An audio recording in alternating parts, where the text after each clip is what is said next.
الہاکم التکاثر، اللہ انسان سے شکایت کر رہے ہیں کہ اے لوگوں، تمہیں دولت کی جو کثرت ہے نا، ایک دوسرے سے آگے بڑھنے کا شوق، اس نے تمہیں آخرت سے غافل کر دیا، قبر وبر سب بھول چکے ہیں، بس ہر وقت پیسہ پیسہ، حکومت، پیسہ، دولت، عزت۔ الہاکم التکاثر، اللہ فرماتے ہیں یہ جو تمہاری غفلت ہے نا بہت جلد دور ہو جائے گی، حتی، یہ غفلت اس وقت تک رہے گی حتی زرتم المقابر، یہاں تک کہ تم قبروں میں جا پہنچتے ہو۔ جب قبر کے اندر جاؤ گے نا تو پھر یہ سب آگے بڑھنے کا شوق ختم، خود سوچو گے کیا کر کے آئے ہیں، اور یعنی کس چیز میں اپنی زندگی کو ہم نے کھپا کے برباد کر دیا۔ حتی زرتم المقابر کلا سوف تعلمون، اللہ فرماتے ہیں ہرگز ایسا نہیں ہے۔ کلا سے مراد کیا ہوتا ہے؟ جو پیچھے ایک مفہوم پیدا ہو رہا ہے نا، یعنی تکاثر کا ذکر ہوا پہلے کہ ایک دوسرے کی کثرت، پیسہ زیادہ، تو یہ کیوں ہوتا ہے؟ انسان یہ سمجھتا ہے کہ اسی میں کامیابی ہے، تو اللہ فرماتے ہیں کلا، ہرگز ایسا نہیں ہے۔ جو جس چیز کو تم کامیابی سمجھ رہے ہو نا اور اس چیز نے تمہیں غفلت میں ڈال دیا، کلا، ہرگز ایسا نہیں ہے۔ سوف تعلمون، ان قریب تمہیں پتا چل جائے گا۔ ابھی اللہ دلائل سے سمجھا رہے ہیں تو سمجھ میں نہیں آ رہا، لیکن حقیقت میں بھی اب تمہیں سمجھ میں آ جائے گا۔ ثم، اللہ کہتے ہیں میں دوبارہ اپنی بات کو دہراتا ہوں، کلا سوف تعلمون ثم کلا، ہرگز ایسا نہیں ہے جیسا تم سمجھ رہے ہو، کیونکہ تم یہ سمجھ رہے ہو یہ دنیا اصل ہے۔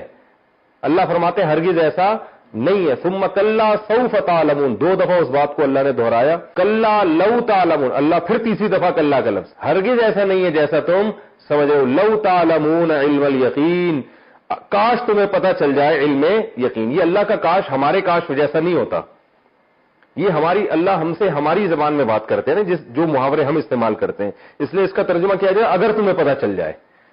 کلا لو تعلمون علم الیقین، اگر تمہیں پتہ چل جائے نا یقینی علم یقینی علم اسے کہتے ہیں کہ جو دلائل کے ساتھ جب 100% ایک چیز ثابت ہو جائے نا تو انسان کو جو یقین حاصل ہوتا ہے اس کو کیا کہتے ہیں؟ علم الیقین۔ اور جب مشاہدہ کر لے انسان کسی چیز کا تو اس وقت جو علم حاصل ہوتا ہے اسے کہتے ہیں عین الیقین۔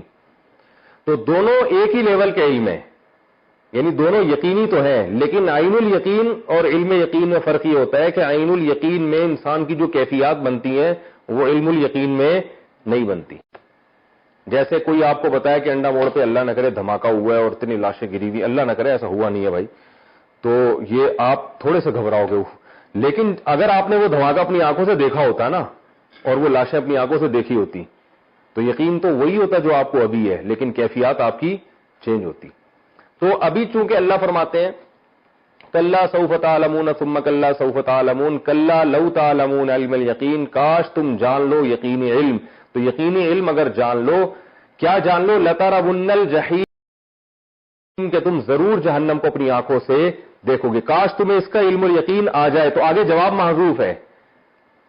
بعض دفعہ قرآن میں اگر کا لفظ ہوتا ہے، اگر کا آگے جواب نہیں ہوتا، کہتے ہیں نا اگر یہ ہو جائے تو کیا ہوگا، بھئی اگر یہ ہوتا تو یوں ہوتا۔ تو بعض دفعہ قرآن میں صرف اگر کے ساتھ جو جملہ ہے وہ تو ہوتا ہے، آگے اس کا نتیجہ نہیں ذکر ہوتا، تو وہ کیونکہ نتیجہ بالکل واضح ہوتا ہے۔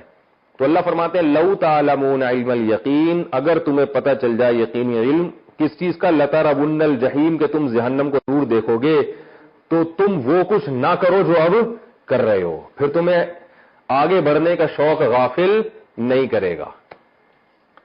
سمجھیں؟ یہاں تک سمجھ میں آیا کہ تمہیں یقینی علم حاصل ہو جائے نا، تو اس لیے غور کرو اللہ کی باتوں پر تاکہ تمہیں یقینی علم حاصل ہو جائے کہ تم نے جہنم کو اپنی آنکھوں سے دیکھنا ہے، تو جہنم تمہارے سامنے آئے گی تو جو حرکتیں تمہاری ہیں وہ حرکتیں ختم ہو جائیں گی۔